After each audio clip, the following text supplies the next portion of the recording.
Hello les petits gus, aujourd'hui on se retrouve pour un deuxième update lecture et apparemment ça vous a beaucoup plu donc je me suis dit on y retourne. J'ai été extrêmement déçue de mes dernières lectures. J'ai écouté beaucoup de conseils Bookstagram, Booktube et en fait j'ai jamais aimé ce qu'ils m'ont conseillé. Sinon avant de se lancer je vous rappelle que nous avons un club de lecture sur notre Discord avec Tom Matthew et que nous allons bientôt procéder à choisir le prochain. N'hésitez pas à venir parce que tout le monde peut proposer un livre et il sera ensuite choisi au nombre de votes. Le lien est en barre d'infos. Et je me souviens plus dans quel ordre je les ai lus. Je vais déjà commencer par un livre que je n'ai plus, Song of Achilles, une réécriture du conte, c'est un conte, mais de la légende d'Achille et de la possible romance qu'il aurait eu avec Patroclus. Du coup, leur histoire au fil des années depuis qu'ils se sont rencontrés, etc. Cette personne a réussi à rendre la mythologie grecque ennuyante à souhait. En fait, j'ai vraiment trouvé Patroclus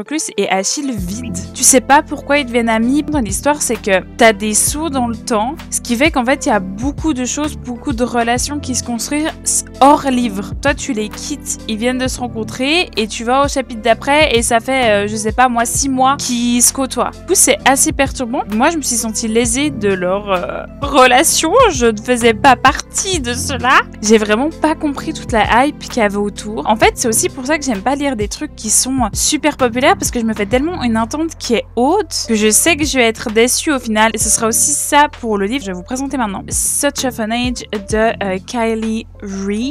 Emira, qui est une afro-américaine et qui travaille en fait pour cette famille de riches tout blancs. Elle est en fait la babysitter de leur enfant. Et un soir, alors qu'elle est à une soirée, c'est son jour off, la mère l'appelle en panique, lui disant qu'il faut absolument qu'elle vienne à la maison à Dardar pour sortir la gamine pendant quelques heures. Je sais plus quels soucis ils ont, mais il y a la police, donc ils veulent pas que leur enfant soit confronté à ça, vu qu'il n'y a pas grand chose qui est ouvert d'emmener les gosses ou la gosse, plus si elle doit prendre les deux ou une, bref, au supermarché. Et là en fait elle se fait accuser d'avoir kidnappé les deux gamines. Ça te parle en fait plus du racisme systémique.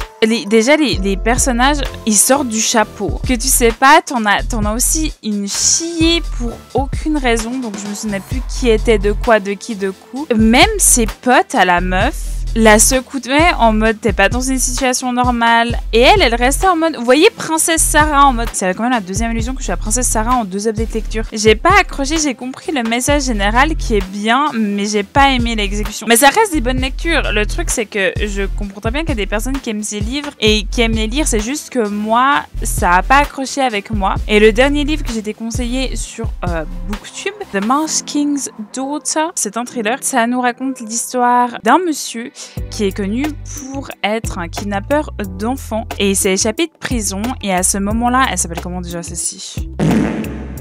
Elena commence à paniquer parce qu'elle pense que sa famille et ses enfants seront en danger. Et pourquoi elle pense à cela? C'est que personne ne le sait, mais en fait, c'est la fille de ce monsieur. Va revenir dans son passé et comprendre en fait son enfance et comment ça se fait que ce gars-là, c'est son daron. En fait, c'est la seule qui va pouvoir retrouver son daron, donc elle se met à suivre ses pas. Ça, c'est genre le 10e de l'histoire. La plupart du temps, t'es dans le passé, mais c'était long. Il y avait beaucoup d'informations qu'au final, on n'en avait pas besoin. T'as des livres qui parlent du passé des gens, etc. Mais si les informations qu'on donne vont être relatives à l'histoire, s'ils vont peut-être essayer d'utiliser les choses de leur passé pour, par exemple, la vaincre le méchant. Mais c'est pas le cas. Du coup, j'avais l'impression de lire plein de trucs qui vont me servir à R. Et je me suis remis à la littérature française. J'ai lu L'Aube est grandiose de Anne-Laure Bondou qu'on m'a offert. C'est un peu la même chose avec le livre précédent, c'est qu'on parle beaucoup pour dire moyennement de choses. Et j'ai pas trop accroché avec les personnages. Peut-être qu'il faudrait que je vous raconte d'abord ce que ça parle. Nine, qui a 16 ans et qui devrait aller à la fête de son lycée. Sa mère,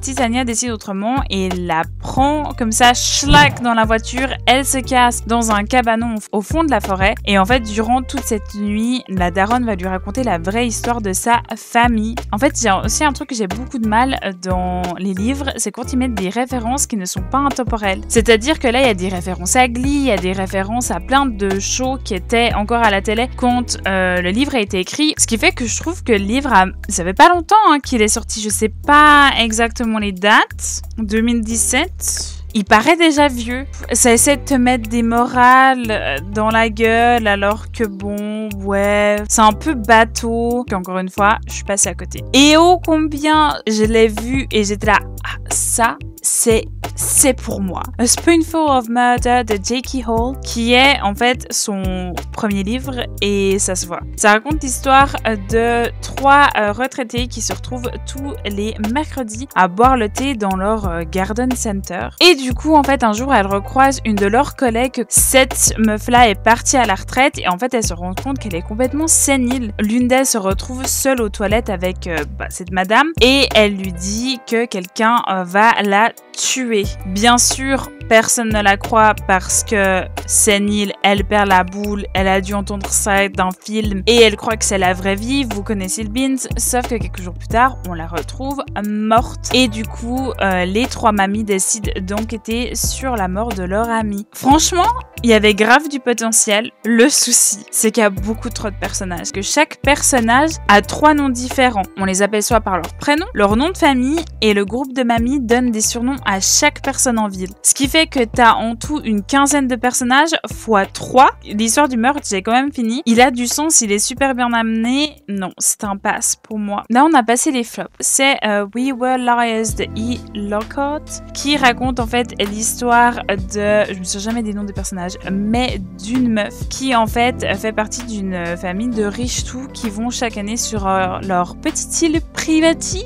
pour passer l'été en famille. Un été, elle a eu un accident où elle s'est frappé la tête et elle a perdu en fait pratiquement tous ses souvenirs de cet été-là et depuis ce jour, personne ne l'autorise à revenir sur l'île jusqu'à l'été où ce livre commence. Ça m'a mis une petite claque. Il est tout petit, il est court, il se lit facilement. On revient sur les étés précédents pour qu'on comprenne bien qui est qui de quoi. Mais en fait, c'est un payoff parce que tous les petits trucs qui te mettent dans le livre, à la fin, ça fait un feu d'artifice. Tu comprends pas pourquoi on te raconte des trucs, t'en as un peu marre, t'es là, oh c'est bon, là on peut passer à autre jour, qu'est-ce que j'en ai à foutre qui mange des Milky Way. Et en fait, à la fin, tout s'imbrique, les Milky Way s'imbriquent avec je sais pas quoi, et du coup, tu comprends tout. J'ai pleuré. Celui-ci, j'ai énormément pleuré quand je l'ai lu, mais vraiment. Aussi, ce mois-ci, à cause de Tomachu, les Mortal Instruments Shadowhunters de Cassandra Clare. J'ai lu que les 2 premiers parce que je dois vous dire que certains personnages me tapaient tellement sur le système que j'ai dû en faire une pause. Et en fait, ça raconte tout simplement l'histoire de Clary. Elle arrive à voir des gens que personne ne peut voir et ce sont des Shadowhunters, que ce sont une organisation qui s'occupe de débarrasser des monstres qu'il y a sur Terre parce que eux ils sont à moitié humains, à moitié anges. C'est toute une société en fait de l'ombre et en fait tu te découvres avec elle. Il y en a 6 en tout et en fait c'est quand même assez agréable parce que normalement j'aime pas relire les livres des choses que j'ai vu la série, que là en fait j'ai l'impression d'avoir juste une version étendue. J'adore. Le personnage Fav c'est Magnus. Elle a fait un livre que sur Magnus. Autant vous dire que je le veux pour Noël. Jace, il peut aller crever, j'en ai rien à battre de lui. On part ensuite sur le livre qui est en fait le plus récent que j'ai lu, qui est The Mermaid of the Black Conch de Monique Roffet, qui est un livre qui m'a laissé pantoise parce que j'ai détesté 3/4 du livre et le dernier quart a changé la donne. Ça raconte l'histoire d'une sirène qui va en fait rencontrer un humain. Ils vont se rencontrer tous les jours parce qu'en fait lui il joue de la guitare et elle est attirée par le son de la guitare et de la musique. Ils commencent à avoir une amitié entre les deux et en fait vu que du coup ils se donnent rendez-vous tous les jours à la même heure, et un jour elle y revient sauf que lui il est pas là parce qu'en fait il y a une masta compétition de pêche qui fait qu'en fait elle se fait pêcher hors de l'océan et heureusement il arrive à l'extirper des mains des marins et en fait au fur et à mesure où lui il s'occupe d'elle, elle devient de plus en plus humaine. Ça parle un peu d'agression sexuelle, hein. Tout le monde veut tremper le biscuit avec. La première phrase que les pêcheurs disent quand ils la pêchent c'est « j'aimerais lui pisser dessus ». Dieu, comment peut-on faire crac-crac avec une sirène?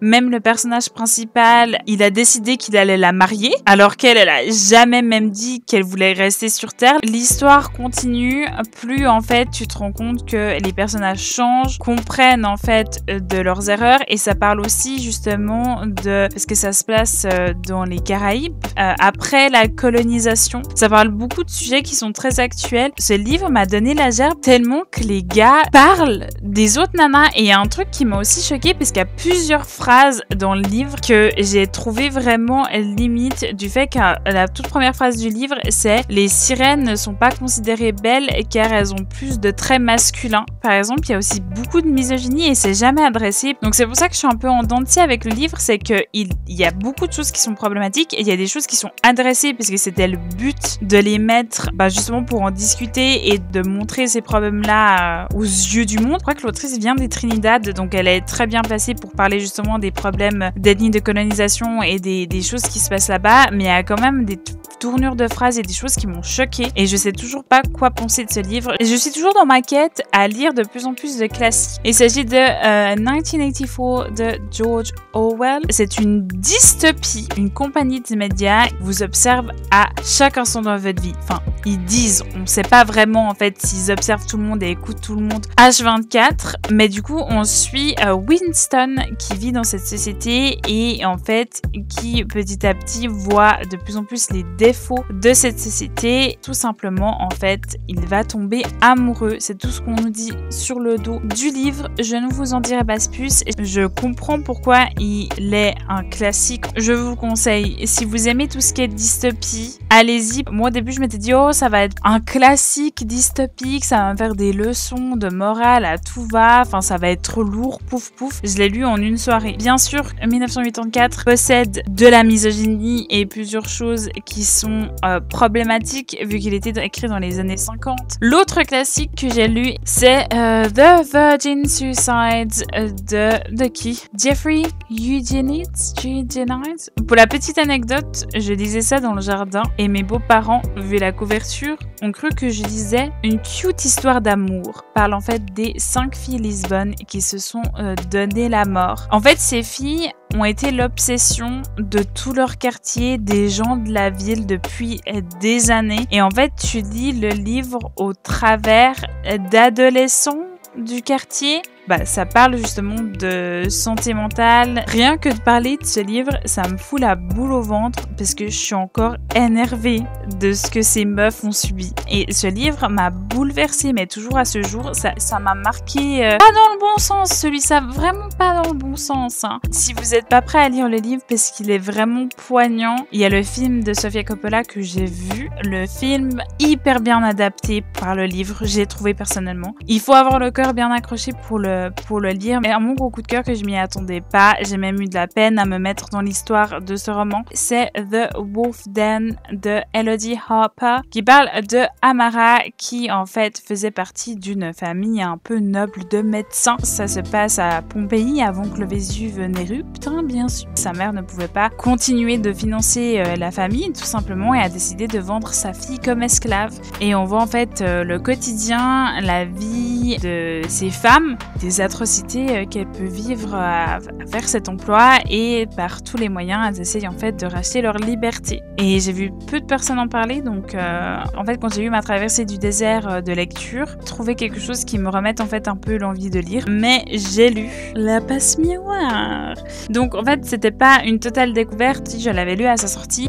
Quand Babel est sorti, comme beaucoup j'ai décroché. C'est une série de Christelle Dabosc qui nous parle de Félie et qui vit du coup sur son petit, ils appellent ça des arches, donc elle habite sur son petit arche avec sa famille, elle a son petit musée qu'elle s'occupe. On lui fait comprendre qu'elle va devoir se marier avec un monsieur qui fait partie bien sûr du pôle le plus dangereux et du pôle où et aussi sur lequel son arche a le moins de connaissances dessus. Je comprends pourquoi les gens étaient déçus, parce que quand tu lis le premier livre, ça te parle d'un mariage forcé, ça te parle du fait qu'elle doit quitter sa famille pour aller sur un autre arche, et moi c'est vraiment ce que je m'attendais de la série, et je me souviens qu'à l'époque les deux là se passent dans le même endroit qui est le pôle, mais quand tu passes aux 2 derniers, ça devient beaucoup plus spirituel. Et moi, c'était la raison pourquoi j'avais décroché, parce que moi, j'étais là pour voir un mariage forcé et du drama. Et là, tu me racontes des trucs lyriques. Qui est Dieu? Je sais pas si c'est parce que maintenant je suis adulte, mais j'ai préféré les 2 derniers. Je les ai lus. Je crois que j'ai lu les 2 derniers en 48 heures. De ce qu'on te vend dans le premier tome et ce qu'on te vend dans le 3e tome. Moi, si tu m'avais dit quand j'ai acheté le premier que ça allait partir sur un truc comme ça, j'aurais dit mais pardon, comment